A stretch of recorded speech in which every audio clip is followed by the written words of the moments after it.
ఇటీవల కాలంలో భారతదేశంలో 52,974 సైబర్ క్రైమ్ కేసులు నమోదయ్యాయి. కొంతమంది ఆత్మహత్యలకు కూడా దారితీస్తున్నారు. ఈసారి ఆత్మహత్య చేసుకునే అమ్మాయి ఎవరో? సంధ్య, ఎప్పుడు నువ్వు ఒంటరిని ఫీల్ అవ్వకు. నీకు నేనున్నాను. ఐ లవ్ యూ అండి.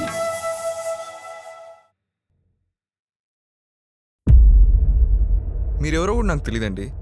మిమ్మల్ని చూడటం కూడా ఇదే నా లైఫ్లో first time. Ishan Nandan, I love you. నా పేరు మీకెలా తెలుసండి? ఇది నా ప్రొఫైల్ కాదండి. ఈ కల్ప్రిట్ ఎవడో 80 స్టూడెంట్ లా ఉన్నాడే. నా పేరుతో క్రియేట్ చేసిన ఫేక్ ప్రొఫైల్. జోక్ బాగుందయ్యా. ఏంటి తప్పించుకుందామని చూస్తున్నావా? అసలు ఇంత అనుమానం ఏంటండి మీకు? ముందా ఫోన్ స్పీకర్ లో పెట్టు. ఈ నా ఫ్రెండ్ గాడు ఆ రెండో కేటగిరీ. నేను కావాలని అండర్ పర్ఫార్మ్ చేశాను. మరి మీరు పుట్టిన చెట్టు అంటే ఇంకోటి చెప్తాను. బాగున్నావారా అని స్టార్ట్ చేసి బాగున్నావారా A to Z అప్డేట్స్ తెలుసుకుంటాడు. సెకండ్ ఎపిసోడ్ నుంచి చూస్తున్నా.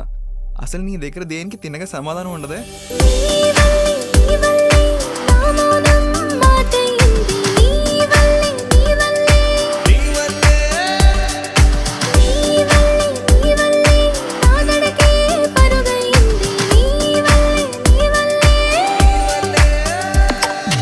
నాకేదో డౌట్ గానే ఉందిరా.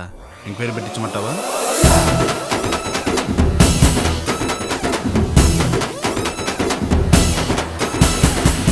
ఇదేంటి ఇంకో కొత్త స్టోరీనా? వన్స్ ఆ పని అవ్వగానే అమ్మాయిని సేమ్ క్లయింట్కి పంపించేసి. ఇషాన్ ఆగు, నేను చెప్పేది పూర్తిగా విను.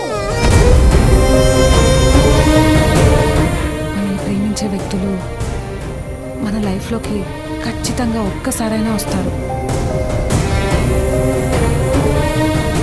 వాళ్ళు రావడం ఈజీయే, కానీ నిలబెట్టుకోవడం కష్టం.